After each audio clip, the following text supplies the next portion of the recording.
Então, o assunto, ele se estende a questões que vão da experiência pessoal, do estresse pós-traumático, aos eventos adversos. Alguém consegue ler o restante para mim?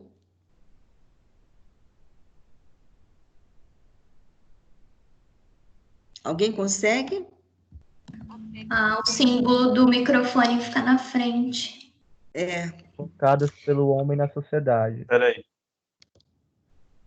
Provocado Pelo na homem calamidades, Por na calamidade. calamidade, que sejam naturais ou provocadas pelo homem na sociedade. Então, o assunto, ele não tem só a vertente de climático ou biológico, mas também o que o homem provoca dentro dessa situação. E ele se estende não só às questões, como fala, da experiência pessoal ou do estresse, mas o que é provocado diante de uma calamidade, podendo ser também desencadeada pelo homem. É você que vai passando agora para mim? Sim, peraí. Pode, isso.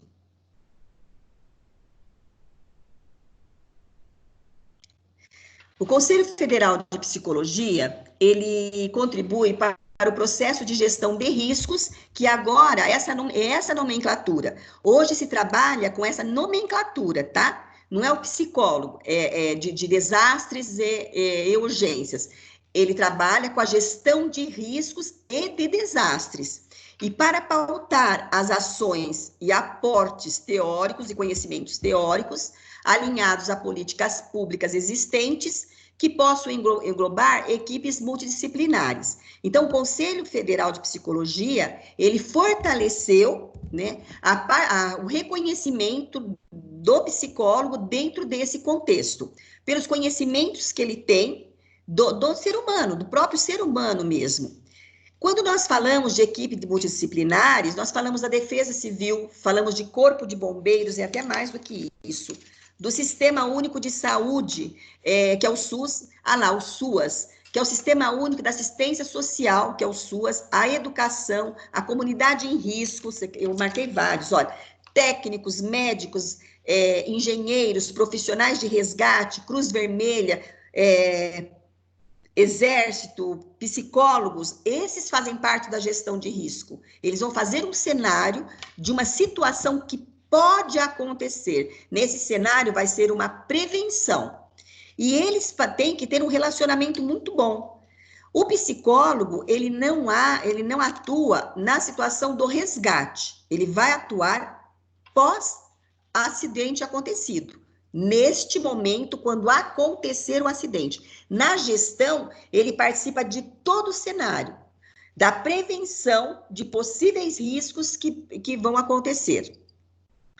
Gente, o Conselho Federal, ele até pede, né? Ele até fala que existem poucos profissionais com essa especialização.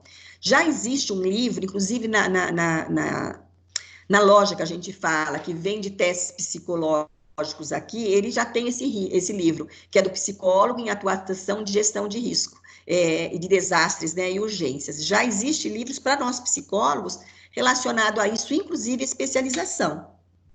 Era uma área que eu gostaria, sabe, de atuar. Vamos lá, 11. Slide 11. Vão perguntando, hein?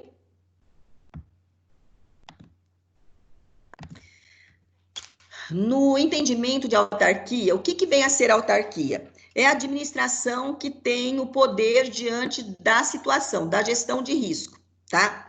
Ou da situação no momento. A atuação do psicólogo ainda está vinculada ao pós-desastre, que, de uma forma geral, o psicólogo ele é pouco chamado na parte de gestão. Porém, esse cenário, reforço, ele já está passando por mudanças. Ele não era tão considerado diante da prevenção, da promoção. Ele era chamado na correção, que seria o pós-desastre. Hoje, ele já tem muito mais, ele é muito mais ativo junto àquela equipe multidisciplinar. Então, ele é chamado como intervenções voltadas para avaliação acerca da existência de transtornos mentais e a psicologia, a psicoterapia. Aí vai responder o da Elcia. individual ou grupal, a fim de diminuir o sofrimento psíquico da população afetada. Então, ele é chamado naquele momento para a prevenção do sofrimento, para a correção do sofrimento que já foi instalado.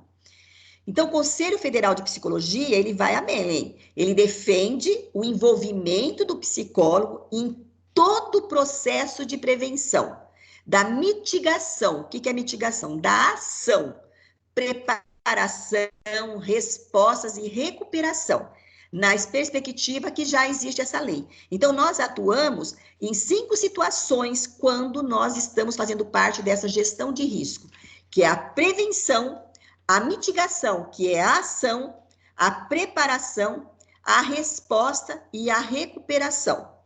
Quando a gestão de risco, ela trabalha com todos esses 5 fatores, ela já está fazendo um papel de prevenção para que o acidente que está se aguardando, né, ele possa acontecer de uma forma menor, que a importância dele é tentar, como se diz, preservar o sofrimento humano. É bem dessa forma que eles falam, eles procuram preservar ou diminuir o sofrimento humano diante daquela situação. 12. Os primeiros estudos psicológicos sobre esses desastres, eles foram desenvolvidos pelo médico psiquiatra e o pesquisador Edward Starling, em 1909. Olha, nós estamos em 2020. Consideraram, ali ele começou a fazer os estudos, ok? Aí vieram as considerações, os primeiros passos para a compreensão das questões relacionadas às emoções das pessoas envolvidas nesses desastres. Pode passar.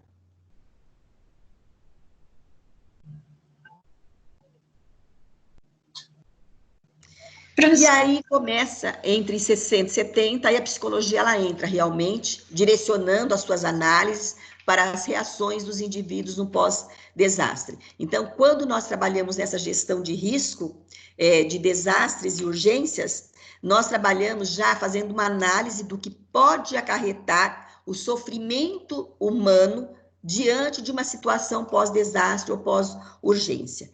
Em 1970, nós vamos começar agora a parte do histórico, tá? Do como foi desenvolvido, foi crescendo essa valorização do psicólogo dentro desse contexto. Em 1970, a Associação de Psiquiatria Humana Americana publicou um manual de primeiros auxílios psicológicos em casos de catástrofes. Então, ele faz as orientações para os psicólogos como deve dar o seguimento diante de determinada situação, no qual descreve diversos tipos de reações clássicas aos desastres e princípios básicos para a identificação das pessoas emocionalmente perturbadas. Quando ele fez esse manual, ele não isenta o psicólogo de infringir a ética do seu comprometimento com o seu conselho. Além do manual, ele tem que cumprir também a ética de acordo com o cumprimento do seu conselho. E na associação, esse manual, por que ele fez? Porque em 1970 ainda não existiam especializações que preparassem esses psicólogos para essa ação, que seria a de preparação para uma situação de emergência. De urgência, né? Ou emergência. 14. Gente, tudo bem? Sim, professora. Então, vamos lá no histórico. Em 1970, como nós falamos, foi o manual com os primeiros auxílios, né? Na verdade, os primeiros auxílios e as primeiras orientações para o psicólogo que fosse atuar naquele contexto emergencial. Em 1974, veio a primeira lei de atuação e ajuda em desastres, por meio do Instituto de Saúde Mental do Departamento de Saúde dos Estados Unidos. Então, em 1974, nos Estados Unidos, já existiam esses profissionais, já deram esses profissionais atuando dentro desta área. Em 1987, o Brasil, veio com a participação dos psicólogos, com o acidente radioativo do Césio, como eu mostrei lá no segundo slide, do Césio 137. Em 1991, a Cruz Vermelha, ela criou o Centro de Copenhague de apoio psicológico relacionado a esses acidentes.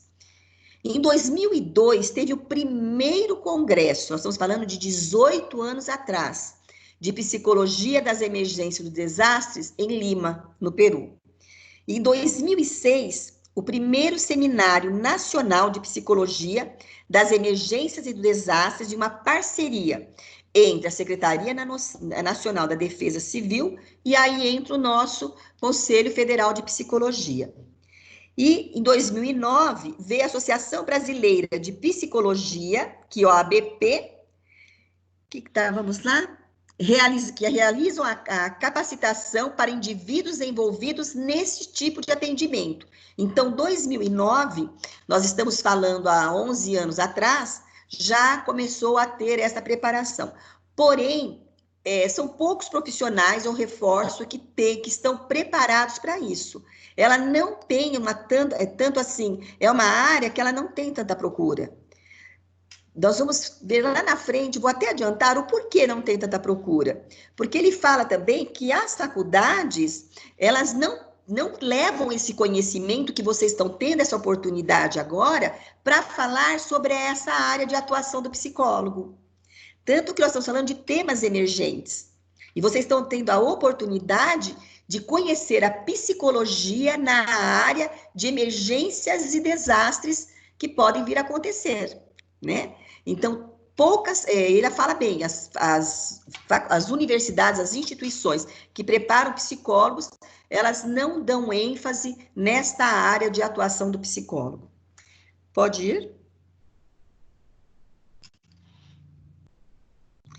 Em casos de emergência, o psicólogo, durante sua atuação, ele deve considerar que nessas situações de larga escala de destruição e de sofrimento humano, as perspectivas de reparação, elas são demoradas. E que por maior que seja a experiência deste profissional, lidar com sofrimento e emergências, ele requer uma forma particular de atuação. Ele tem que ter um controle emocional muito grande. Ele tem que ter um conhecimento dessa área também muito grande. Por quê? Porque é uma situação de destruição de grande mesmo, né? De grande intensidade, e ao mesmo tempo sofrimento humano. Ele tem que lidar com situações até de luto, de óbito. Ele tem que lidar com situações de alguém que perdeu toda a sua história durante esse processo ao qual ele está passando. Pode continuar.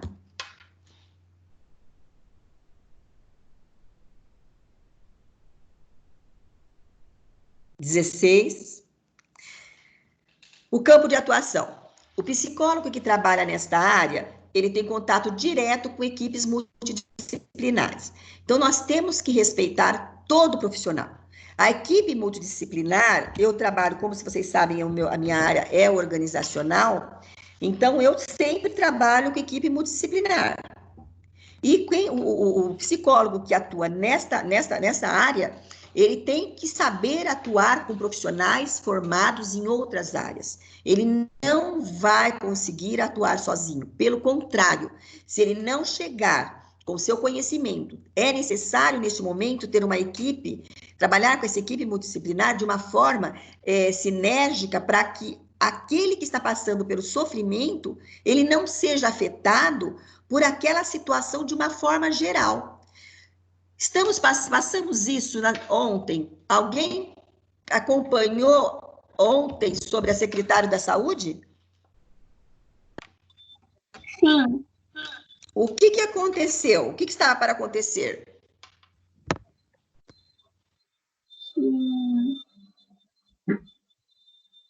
Existia a possibilidade.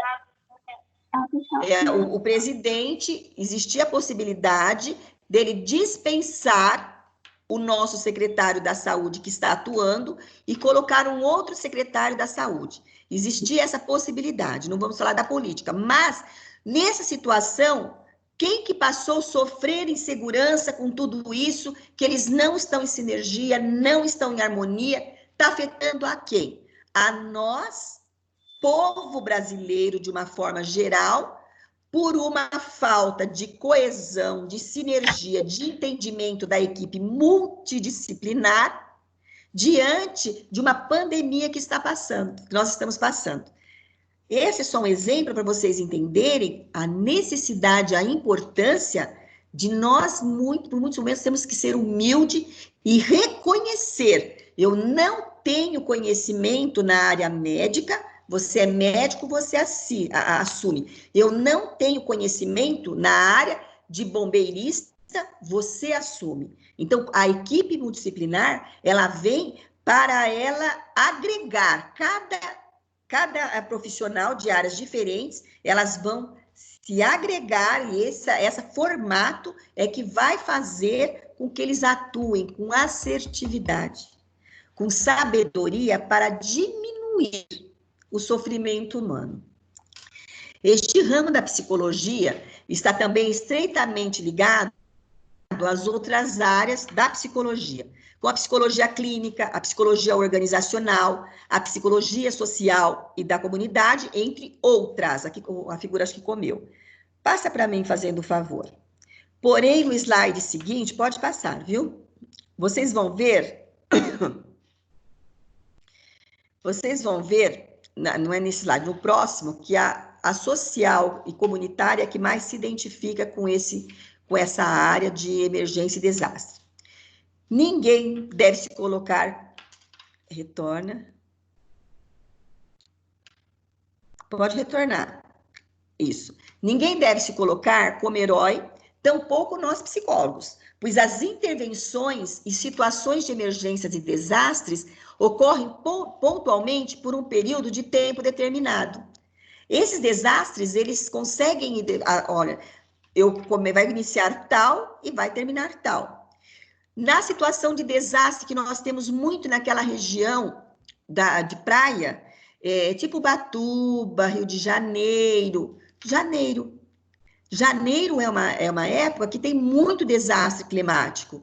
Então, quem faz parte dessa gestão de emergência e desastres, ela já sabe, essa equipe, que naquela situação, em janeiro determinado, e tem como eles se prepararem para até dar lugar, né, achar lugares para que sejam acolhidos aquelas famílias que acabaram perdendo seus lares porque eles ficaram soterrados devido à chuva. Reforçando, não é o caso dessa pandemia a qual nós estamos passando neste momento. Atuamos nesse cenário e depois vamos embora. Não somos parte daquela comunidade. E atuar neste período de forma sistêmica e integrada com os afetados é fundamental para que a intervenção ela seja eficaz. Eu tenho que chegar, até vocês vão observar que neste filme que eu orientei para vocês, ele pode retornar. Ele fala que às vezes chegam profissionais para atuar no momento de urgência, né? Ou de emergência, desculpa, ou desastre, psicólogos que eles chegam despreparados, até a forma de se vestir. Então, você percebe a partir daquele momento que a intervenção, ela pode não ser eficaz diante da postura, não estou falando só da vestimenta, não, diante da postura que o psicólogo possa vir a ter naquela situação, naquele contexto. Pode passar. Tudo bem aí, gente? Professora. Pode falar. No caso que a gente está passando hoje, a gente não vai ter como ir embora, né? Por exemplo, porque hoje a gente está, como psicólogo, como estudante, a gente está inserido nessa comunidade, passando por isso. Como que seria, por exemplo, o nosso trabalho nesse contexto daqui para frente? Porque eu vi até um jornalista falando que a gente está esperando o dia que tudo isso vai acabar e as coisas vão voltar a ser como eram antes, mas não vão voltar a ser como era antes. E aí eu acho que o nosso trabalho vai ser até mais valorizado e mais procurado. E aí, é um desastre também, mas a gente, diferente disso que a senhora falou, a gente está nesse contexto, a gente não vai, a gente está dentro dessa sociedade, passando por isso junto. Como que ficaria o nosso trabalho dessa forma? Aí você vai ter aquela parte de questão de ética, vamos falar em 2 momentos. O primeiro momento é você sentir o cenário que nós estamos vivendo como um indivíduo inserido dentro da nossa comunidade, dentro do nosso país, dentro dessa pandemia. Este é um fato. Para você atuar dentro da psicologia, aí nós saímos você como indivíduo normal e nós vamos fazer pessoa e nós vamos passar você como profissional.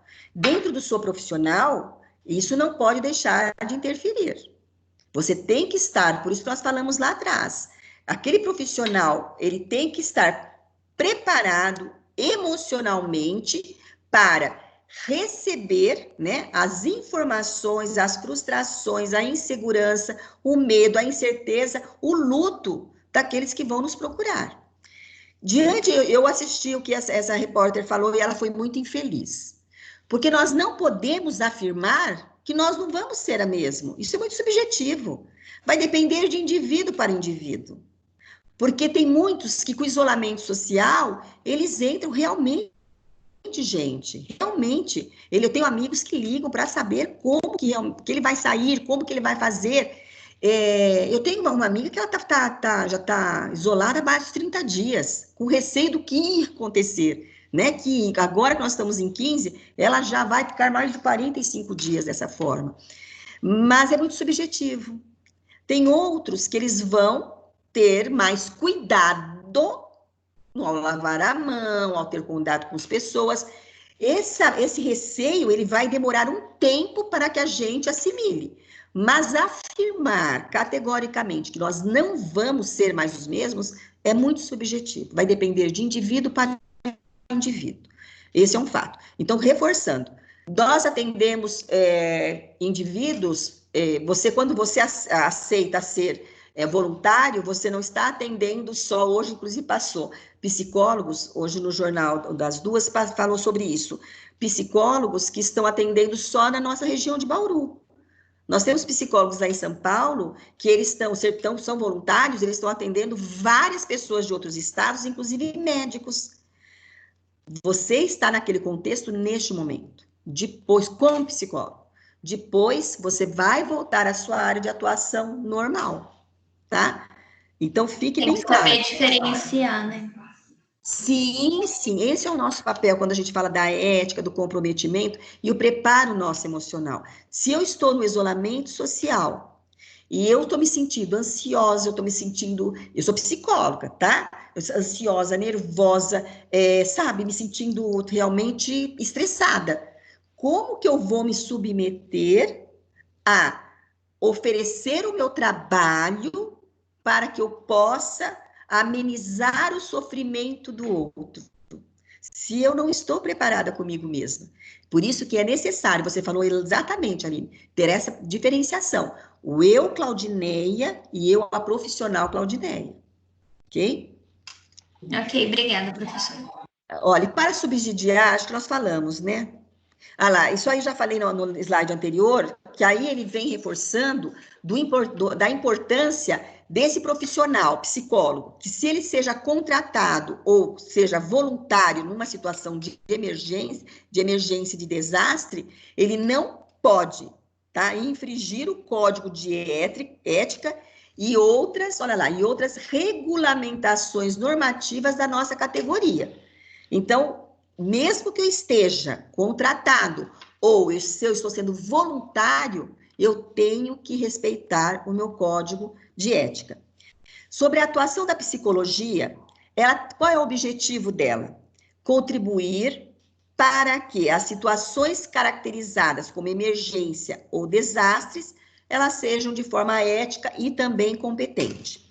Se você não está preparado para atuar dentro de uma situação de voluntariado, de emergência e desastre, então você não se candidate para isso. Porque naquele momento, ao invés de você auxiliar, você ajudar, você vai acabar atrapalhando os outros profissionais em atuação. E isso também, nesse filme que eu recomendei para vocês, ela fala exatamente dessa forma. Pode passar.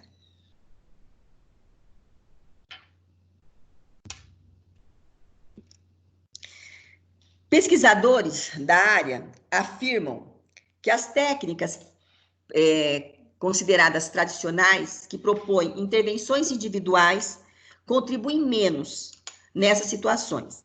As ações coletivas e intervenções comunitárias, elas são mais eficazes, são preferidas nos momentos de emergência. Segundo o Conselho Regional de Psicologia do Paraná, calcula-se, olha lá, que para cada afetado por um desastre, há no mínimo 4 traumatizados psicologicamente. Essas pessoas vão necessitar de assistência profissional.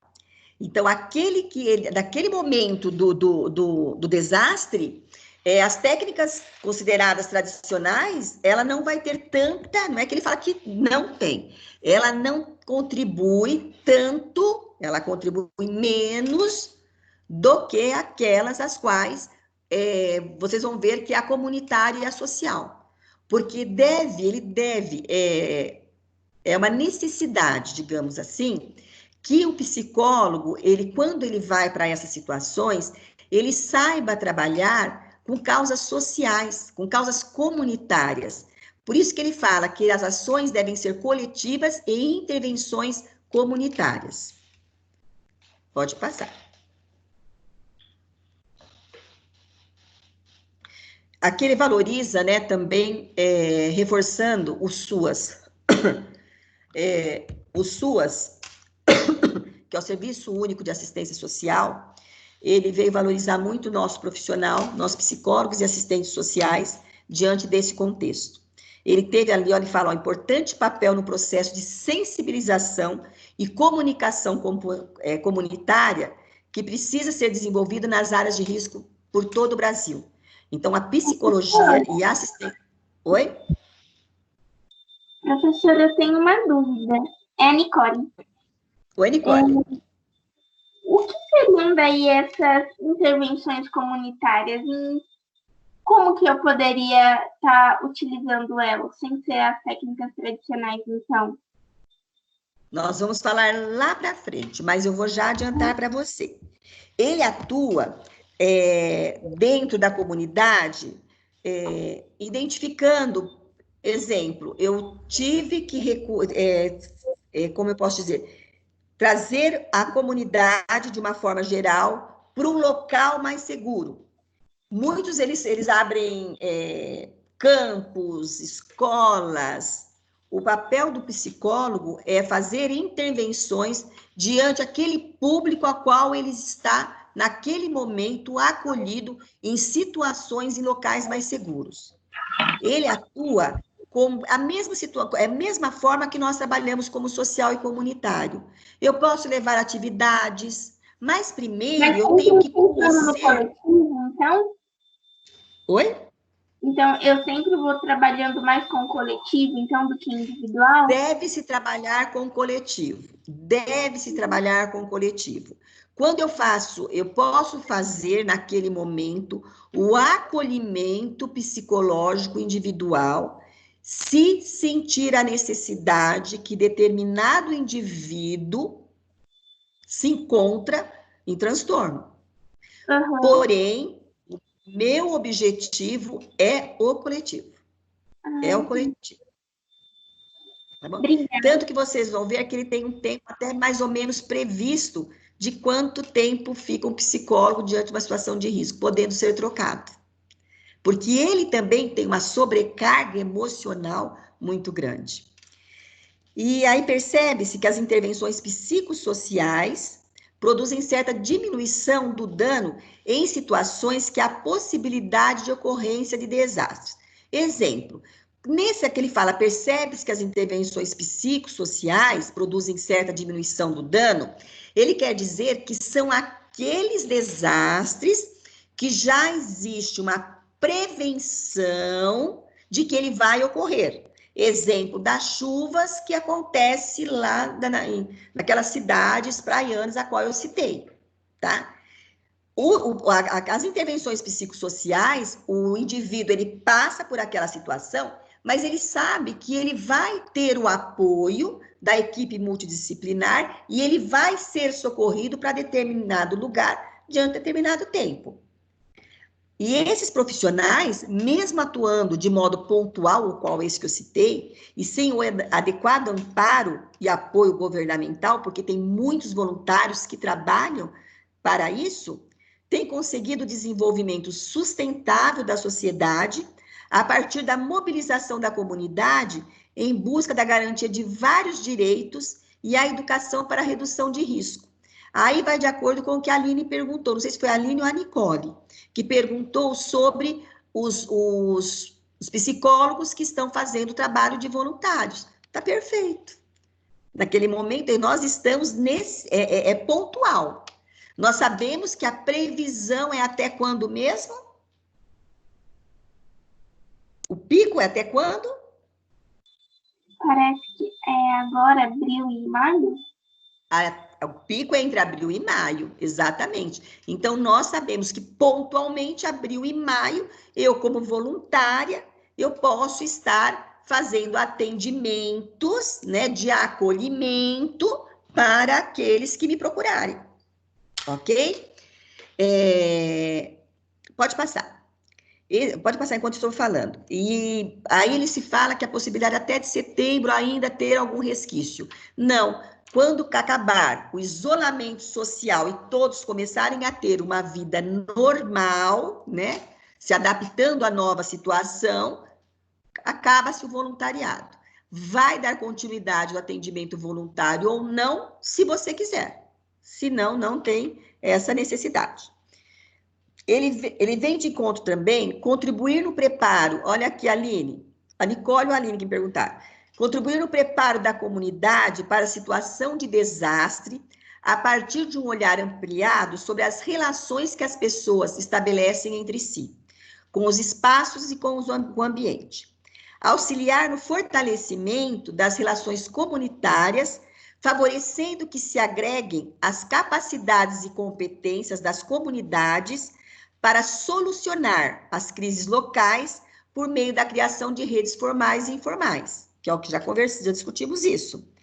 Desenvolver ações voltadas, de novo, à promoção de uma cultura de redução de riscos de desastres, mobilizando potenciais de ação e habilidades para enfrentar essas situações. Então, eu tenho que o desastre, que nem a do Brumadinho, já existia indícios, sinais que ia acontecer. Porém, não foi feita a promoção, não foi feita a prevenção. O que é a promoção? É eu deixar a comunidade preparada para rotas de fugas. A gente vê muito, só entrando um pouquinho em organizacional, a gente vê muito isso em organizacional. Por exemplo, quem atuar, algum de vocês, trabalhar em indústrias de risco 3 e 4, de alto risco, vocês vão ver que tem aquelas saídas rápidas que a gente fala que é rota de fuga.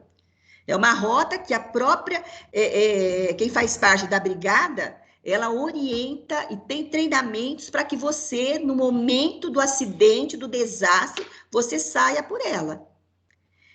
E aquelas situações que você já prevê que vai acontecer, você pode fazer essa rota de fuga.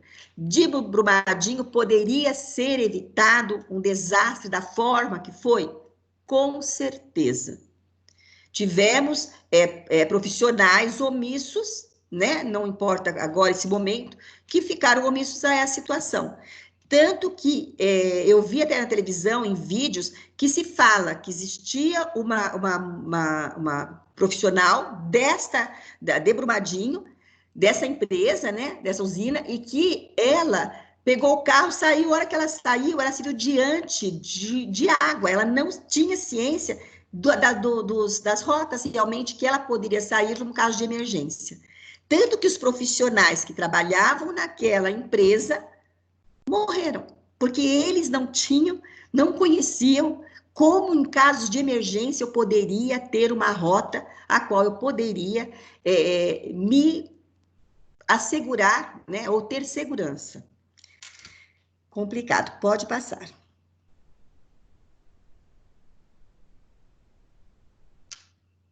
(22), legal.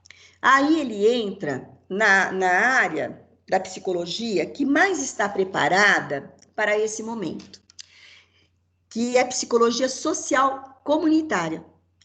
Ela parece ser a área que melhor pode vir a contribuir em casos de emergência, em casos de emergências e desastres, que você não tenha a especialização, não tenha a experiência, por ter a teoria e o conhecimento para práticas em situações de emergência e de desastres, e também de gestão de riscos de desastres.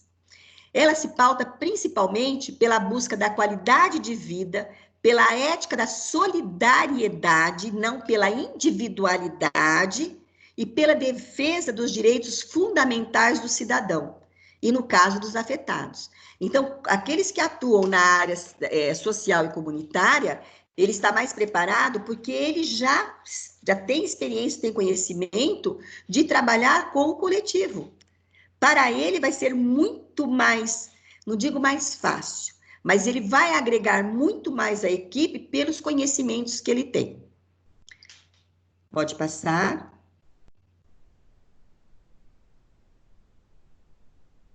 (23). Eu mandei nos vermelhinhos para vocês, né?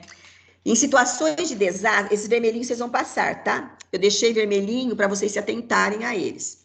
Em situações de desastres, as pessoas perdem elementos que fazem parte de sua história. A Aline, olha, vai responder a sua pergunta. Eu falei, tem um slide lá na frente que vai falar sobre isso. Então, quando as pessoas passam por esses desastres, elas perdem a sua história, elas perdem fotos, elas perdem objetos que têm um significado da sua história e das suas emoções. A casa, o trabalho, os familiares, pessoas conhecidas, animais, dentre outras situações. Essas perdas, elas provocam mudanças significativas no dia a dia e na forma de estar em sociedade. Aí eu vou responder, acho que a Nicole, que falou que eu vi também da repórter, que ela afirmou que ninguém seria mais o mesmo. Aqueles que estão passando por esse isolamento não vão ter lutos na família, não vão ter aqueles que ficaram em UTI, mas se recuperaram, eles vão levar a vida deles. Aqueles que tiveram perdas, aqueles que passaram por situações da doença, ficou dentro de uma UTI, pode ter a sua história de vida mudada. Mas aqueles que passaram isolamento social e voltou, amanhã pode retornar devagar, e retornar devagar, ele vai dar continuidade, porque ele não teve perdas. Essas perdas, elas provocam mudanças significativas no seu cotidiano e na forma de estar em sociedade. Cenário de sofrimento que a psicologia se apresenta, as intervenções, e tem como foco restaurar e aumentar a capacidade adaptativa do indivíduo. Oferecer oportunidades para que os afetados utilizem a ajuda e o apoio da família, comunidade e profissionais. Então, nós psicólogos temos que oferecer naquele momento do desastre que aqueles que estão passando por situação de perdas, que a gente utilize, sim, a ajuda de família, de familiares que ele tem, que passa a ser a comunidade, quando eles vão para um determinado espaço e ficam várias pessoas no mesmo lugar, eles acabam se tornando uma comunidade. Eles acabam, às vezes, fazendo amizade, que acabam se tornando até como se fossem familiares. E profissionais que possam amenizar o sofrimento humano daquele momento. Informar e esclarecer sobre as perspectivas futuras, com o intuito de se organizarem psiquicamente perante o evento. Então, os psicólogos, durante o acesso dentro da comunidade, dentro das perdas, dentro do coletivo, ele vai conhecer a história, com certeza, de cada um daqueles a qual ele vai ter contato. Eu tenho um grupo X que está em determinado estágio, umas 40 pessoas. Eu tenho tempo que eu sei que vai ser mais ou menos uma semana, mais ou menos 10 dias, mas eu vou sair também com a história de vida de cada um deles. E eu vou saber também o que cada um deles necessita. E a partir disso, que ele tenta organizar psiquicamente aquele grupo ou coletivo a qual ele está atuando como psicólogo. Ok? Pode passar.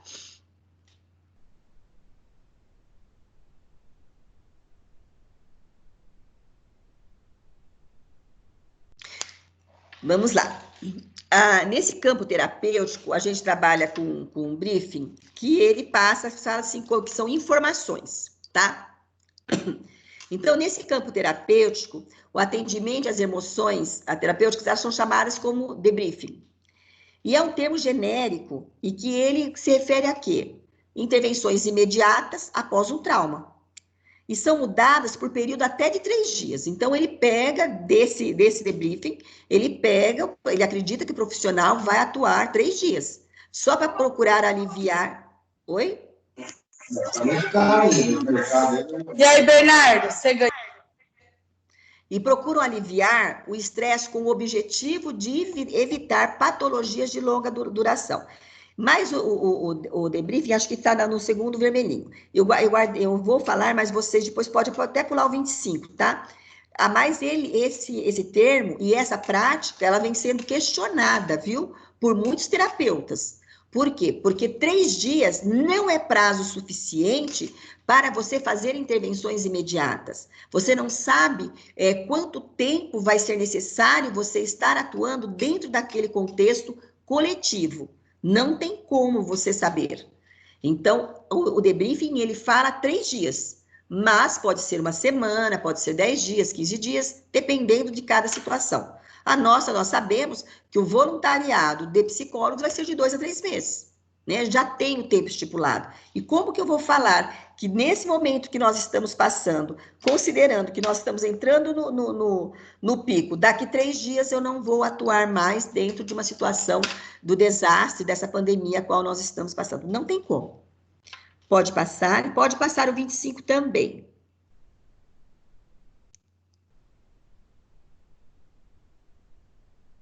Ok. A literatura, ele fala também, olha, que o debriefing psicológico, ela não é bem definida. O consenso, como eu já falei também, sugere que a atuação em incidentes críticos é nociva. Alguns autores ainda compreendem ela compreende essa técnica como ineficaz. Relata que a maior ênfase deve ser dada à triagem dos pacientes que desenvolvem algum tipo de reação. Então, existem pacientes, não vamos falar pacientes, não. Vamos falar indivíduos. Existem indivíduos, naquele momento do desastre, ele pode desencadear um transtorno.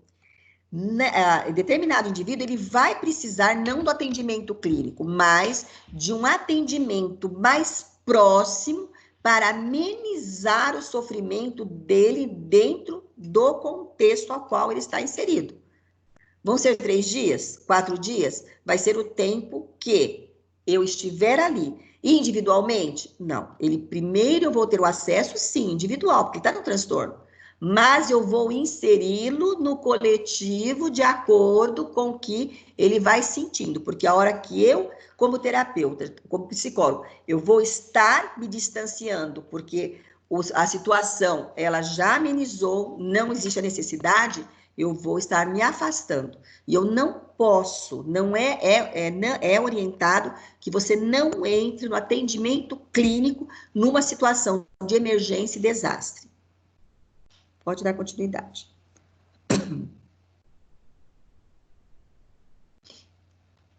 (27) De acordo com Moreno, falamos em Moreno, né? Os profissionais que operam esse tipo de intervenção, eles devem ser ativos e diretos, eles devem ser dinâmicos, lembrando, vou reforçar o que falei lá, aqueles que vão além da média do dinamismo, da proatividade, tem que ficar de olho, porque ele pode estar desencadeando um estresse diante daquele trauma, daquele desastre qual está acontecendo, a qual ele está oferecendo o seu serviço, o seu trabalho. Com papéis e objetivos claros, né? Os objetivos, eles têm que ser claros e rápidos. No momento não tem como você ser parado, você tem que ter a atitude, e a atuação ela deve ser como? Ágil e flexível. Eu tenho que ter flexibilidade, colocando em prática ações para resolução de problemas e não para procurar problemas, que é o que nós estamos passando em relação à saúde nossa.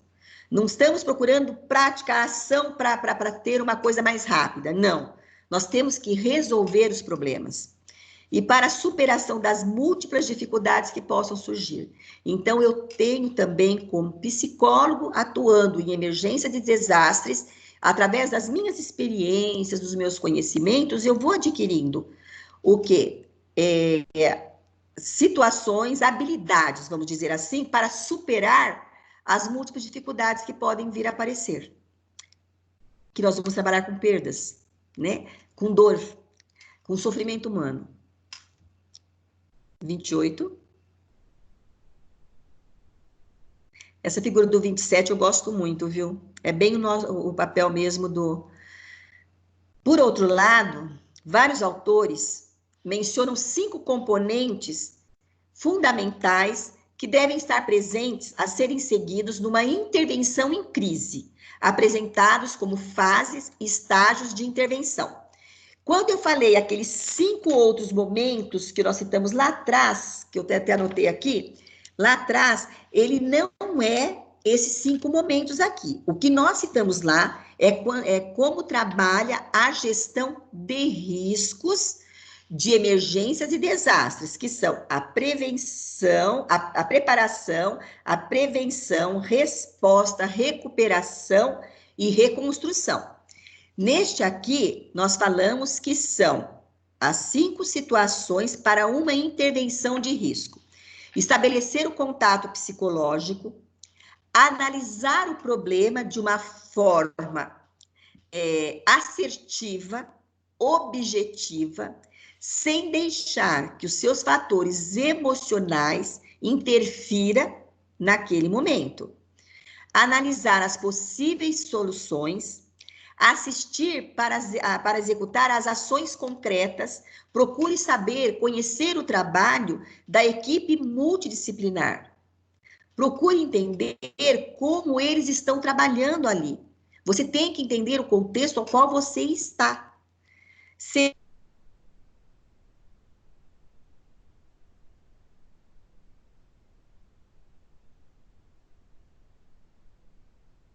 Verificar o processo. E se eu estou atuando de uma forma, já estabelecendo contato, após o contato, qual vai ser o segmento que eu vou dar, qual a continuidade que vai dar depois que eu ter contato.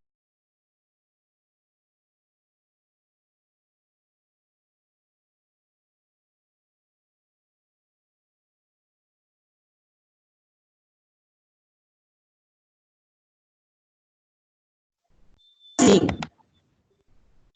Vou abrir tudo aqui. Vamos ver se eu consigo. Tá normal aqui, professora.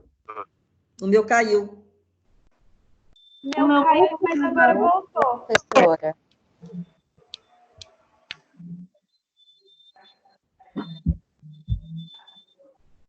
Espera aí. Abre. Vocês estão vendo o meu aí? Sim. Sim. Sim. Vou tentar ser fixa, porque a atividade que eu tenho que explicar para vocês está nesse aqui.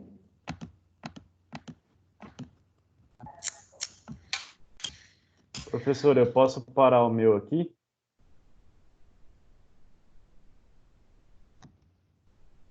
O seu é esse que está agora? Não, o meu é Percebe? onde nós...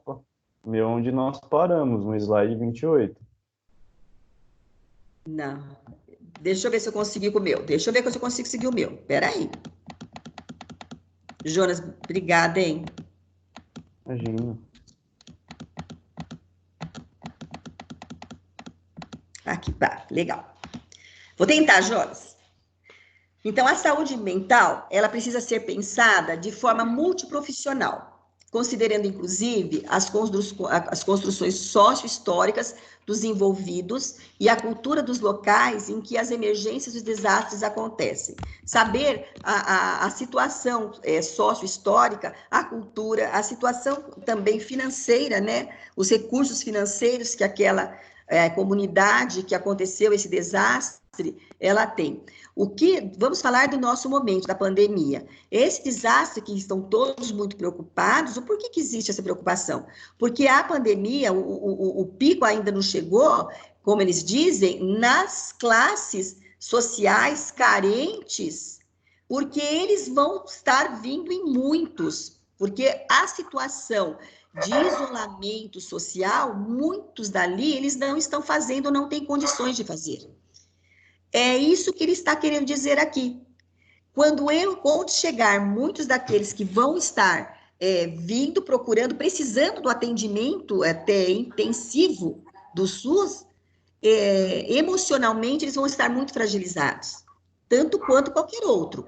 Mas existe um preparo e um conhecimento sócio-histórico desta comunidade que vai começar a exigir mais, olha que lindo que é, mais atenção desta equipe multidisciplinar, que já é considerado uma comunidade que financeiramente ela já é mais carente.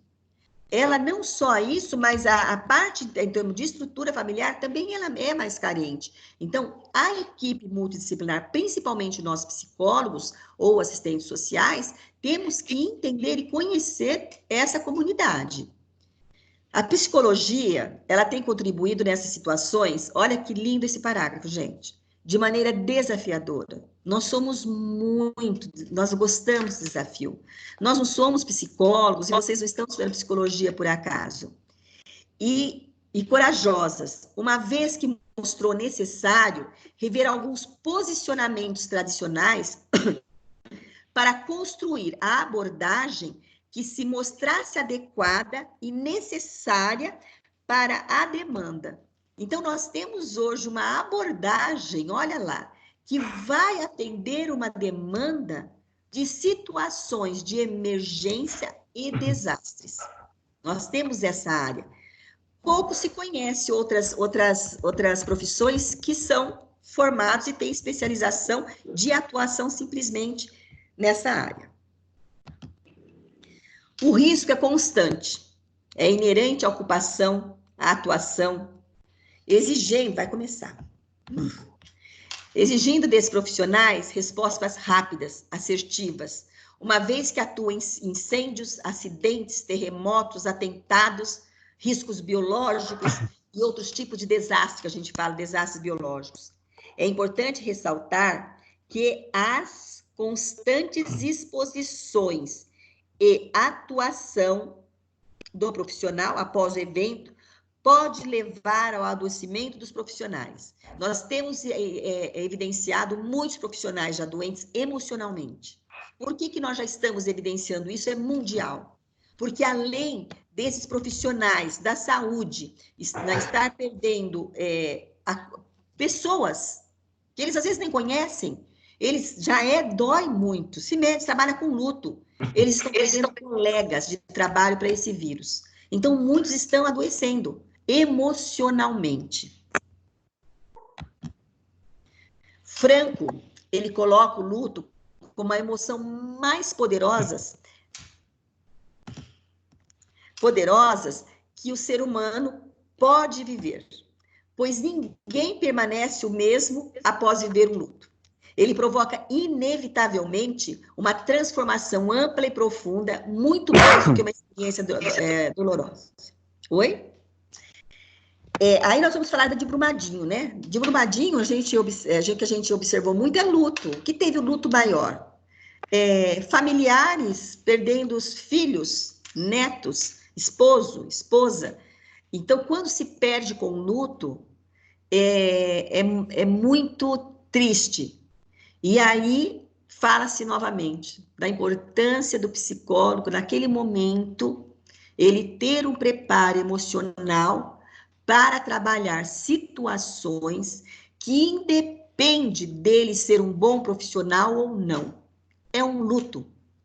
Então, ele não deve se sentir frustrado se ele não conseguir, neste momento de luto, tentar amenizar a dor. Ele tem que dar o apoio da dor. É a questão da empatia, né? Mas amenizar a dor para um processo de luto é muito complicado, principalmente quando a gente fala das psicologias, da psicologia em emergências e desastres, nessa gestão de risco que nós falamos. Aí o Torlai, ele investigou uma parcela da população brasileira afetada por grandes inundações e verificou que a ausência do suporte imediato provocou grandes complicadores no processo de luto. Então, não se teve, o exemplo do Brumadinho, não se teve uma rapidez quando se pediu o suporte dessas equipes multidisciplinares, contando principalmente nós psicólogos dentro dessa situação. Quando começou a pedir profissionais voluntários para a situação de Brumadinho, já tinha acontecido mais ou menos uns 4, 5, 6 dias. Então, o transtorno, a dor, ela já estava muito mais instalada. Eles não tiveram a oportunidade de ter o acolhimento desses profissionais. Por quê? Porque existia todo um fator, né, de situações de profissionais que acabaram ignorando o risco que poderia que poderia acontecer, que foi esse risco. Já tá acabando, vovó. Tá, fala para ela, faltam 2 slides só. Ficar por muito tempo, né? Olha como eles sofrem. Eles ficam por muito tempo em abrigos provisórios, estar sem perspectiva de voltar a uma situação que estavam acostumados. Muitos eles perderam não só a família, eles perderam tudo o que eles tinham. Sentiam segurança, o local que você vai, eu vou, termino o meu local de trabalho, vamos falar de Brumadinho, vou para casa. Eles não tinham mais a casa a qual eles se sentiam seguros. Eles tinham a previsibilidade do que eles iam fazer na Páscoa, ou que eles iam fazer num sábado e domingo. Ele perdeu, né, essa previsibilidade. Olha, gente, quantas perdas. Perder a ligação com os locais que garantiam identidade. Então, eles era uma cidade pequena, então cada um ele tinha um histórico. E naquela quadra, olha, nasceu meu filho, nasceu minha filha, nasceu minha neta. Olha, aquele médico fez, ele que fez o parto da minha filha, do meu filho, da minha nora. São histórias que acabam se perdendo diante de um desastre. Foram alguns dos fatores que alertam para a necessidade de um trabalho mais focado com as comunidades atingidas, que aí vem de acordo com a necessidade de você ter atitudes, eu não consigo ler, tá? E ter a sensibilidade e o conhecimento para o processo de luto. Então, nós, como profissionais, temos que ter também conhecimento de como lidar com esse processo de luto. Porém, quem faz a especialização referente a emergências e desastres, trabalha e tem também o desenvolvimento de conhecimento relacionado ao luto. E o último slide, precisa ser ampliada a formação acadêmica, aqui é o trabalho que eu vou explicar para vocês. Precisa ser ampliada a formação acadêmica, expandir o olhar e favorecer o desenvolvimento de profissionais mais preparados para atuar em equipes multidisciplinares, com maior conhecimento das políticas públicas vigentes em nossa sociedade. Então, o que eu vejo, tá? É o que a gente observa, e aqui ele fala que as instituições, de uma forma geral, ela tem desenvolvido os psicólogos, é geral isso, ela tem desenvolvido os psicólogos para um conhecimento estritamente para a atuação eu como psicólogo. Mas se eu vou atuar com um psicólogo numa situação de emergência e desastres, se eu vou atuar com um psicólogo no social, no comunitário, se eu vou atuar na situação relacionada à justiça, ao hospital, eu tenho que ter o conhecimento das políticas públicas vigentes na nossa sociedade, no nosso país. O que é atendimento primário? Eu vou falar isso lá em outros slides. O que é atendimento secundário? O que é atendimento primário? Nós temos que ter esse conhecimento. Alguém pode me dizer o que vem ser, na saúde, atendimento primário, secundário e terciário? Hã? Eu não sei. Tem alguma coisa a ver com triagem, professora? Sim. O primário Aline seria... Garcia. Fala, Nicole. O primário seria aqueles feitos nas UBS, saúde? Isso. O primário, ele é feito naquele momento que você chega para ser atendido. A gente antigamente falava que eu ia no posto de saúde, né? Hoje ainda se fala em algumas regiões, ainda se usa esse termo. Esse é o atendimento primário. É mais no interior. É mais no interior, exatamente. O E aí, secundário? esse é o primário. O secundário é quando você tem, é o UPA, né? No UPA, quando você vai no UPA, já existe alguns atendimentos específicos de médicos. Por exemplo, eu passei para a triagem, que seria um PS, e naquele momento eu fui indicada, encaminhada para um outro, que seria um UPA. Vocês já tiveram algum colega ou alguém da sua família que ele precisava ser internado, mas ele ficou no UPA aguardando vaga? Ou conhece alguém? Sim, meu esposo. Sim. Quando você chega já e fica aguardando vaga, você fica no setor secundário, que é o UPA, que existem especialidades. Porém, os exames que existe maior, como se diz assim, de maior, como eu posso dizer? O UPA, ele tem exames de menor intensidade de resultado. Por exemplo, raio-x tem no UPA? Tem.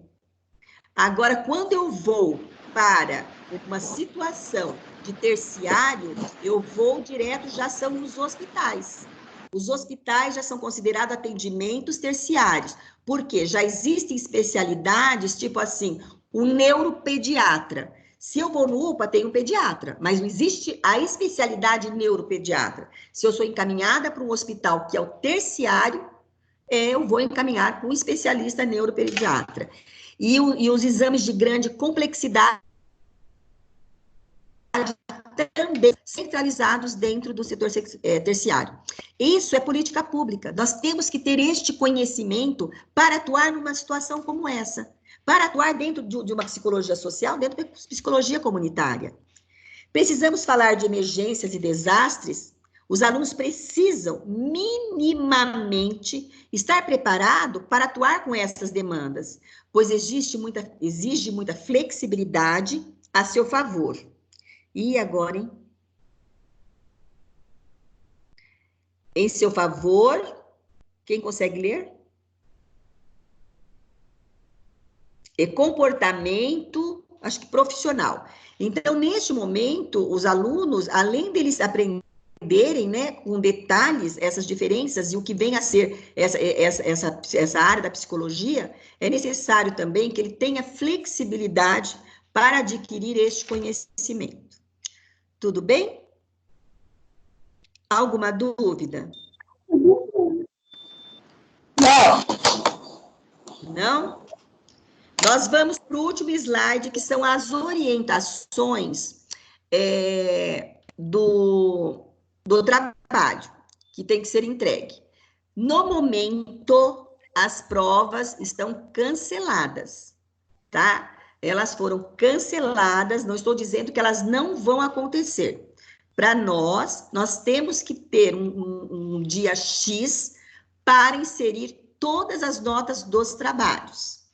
Diante disso, se vocês entrarem práticas emergentes, na pós-aula 2, vocês vão encontrar o modelo, tá? O modelo de como vocês vão entregar a atividade, no pós-aula 2.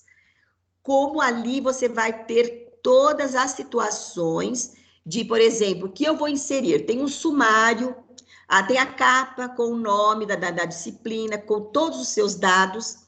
Depois vai ter um sumário, que nesse sumário, o que ele é? Ele está bem explicativo. Atividade 1, atividade 2, atividade 3. Vocês que são temas emergentes, nós tivemos menos aula, então vocês vão ter um sumário menor, tá? E nesse sumário, vocês vão ter que colocar qual é a atividade e a pontuação. Claudinei, onde tem a pontuação? Entra lá no portal, que a pontuação, ela está lá, assim como as atividades. Então, se for as perguntas e respostas, vocês vão colocar perguntas e respostas, tem ali a pontuação. Primeira atividade, perguntas e respostas, aula tal, que é 5 e 7, se eu não me engano. É 5 e 6, essa é 7 e 8, perguntas e respostas. E aquela que nós fizemos em sala de aula? Aquela que nós fizemos em sala de aula, se vocês entrarem lá no portal de vocês, vocês vão ver que já tem pontuação de vocês inseridas das atividades que foram desenvolvidas em sala de aula. Então, aqui, assistir o filme.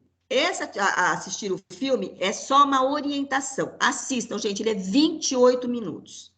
Quem puder, tiver tempo de acabar a aula agora, assistir o filme, é muito gostoso. São profissionais experientes nessa área, e é um professor da PUC que faz, acho que é PUC São Paulo, que faz as perguntas relacionadas ao desastre. A atividade, ela vai valer 200 pontos, não do filme. Vocês vão pegar, responder as perguntas das páginas 86 a 88. Devem ser respondidas e entregues de acordo com as normas ABNT, tá? Deve constar pergunta e resposta. Vão ser 3 perguntas e vocês vão pôr 3 respostas.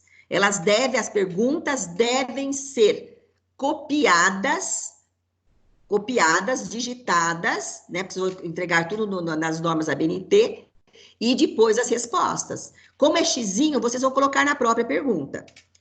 Depois vocês vão fazer vai dizer, só que esse outro ele tem um peso maior. Vocês vão fazer um resumo, que é da psicologia ambiental, que nós vamos discutir na próxima aula que tivermos, que vou fazer um resumo dela.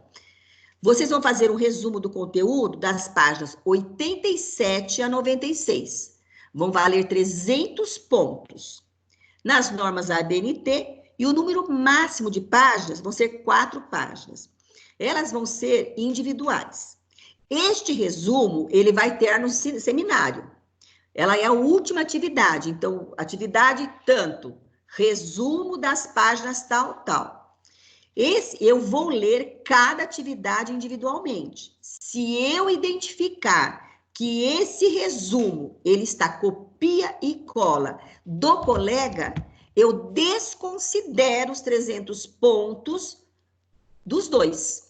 Tanto de quem emprestou para copiar e colar e de quem copiou e colou. Vai ser descontado, vai ser, na verdade, vai ter desconsiderados 300 pontos.